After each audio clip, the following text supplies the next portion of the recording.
আমরা এবার হিন্দু বৌদ্ধ খ্রিস্টান ঐক্যজোট এবার দিব ধানের আমাদের বর্তমানে চেয়ারম্যানকে ধানের শেষ পদ থেকে ভোট দিয়ে জয়যুক্ত করবো বলে আমরা আশা করছি এবং প্রতীক্ষা করছি তাকে আমরা ভোট দেবো এবং দেবো।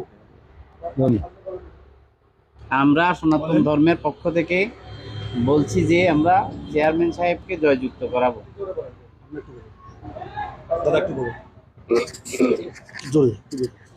আমরা বড়ুয়াবাসীর পক্ষ থেকে আসছি এখানে জননেতা জনাব নুরুল আমিন সাহেবকে ধানের শীষ প্রতীকে আমিও ভোট দেব, আমাদের বড়ুয়াবাসীও সকলেই ধানের শীষ প্রতীকে ভোট দিয়ে জয়যুক্ত করব। এই নুরুল আমিন চেয়ারম্যান এমপি পদপ্রার্থী হয়েছেন, তার কাছে আমাদের আমি আমারটা বলবো, আমাদের খ্রিস্টান সম্প্রদায়ের একটা অনুরোধ থাকবে আমার, এটা আমি না বলে আমার ভিতরে হারিয়ে যাচ্ছে। কেন আমার হচ্ছে যে যেভাবে মিরেশ্বরের মধ্যে জোয়ার আসছে ধানের শীষের, অবশ্যই তিনি জয়যুক্ত হবেন, এটা আমরা আশা করি।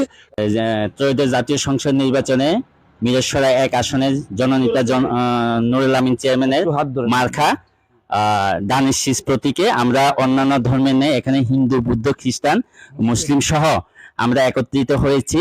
একটাই কথা আমাদের, আমরা আজকে সকলে মিলে আমরা একত্রিত হয়ে ধানের শীষ মার্কাকে সমর্থন দিলাম, যেন আগামী 12 তারিখে আমরাও ধানের শীষের প্রতীকে ভোট দিয়ে বিপুল ভোটে জয়লাভ করে আমরাও যেন ওনার সাথে সামিল হতে পারি এই আশাবাদ ব্যক্ত করতেছি। ধর্মাবলম্বী পুরোহিত, আমি ধানের শীষে ভোট দেব।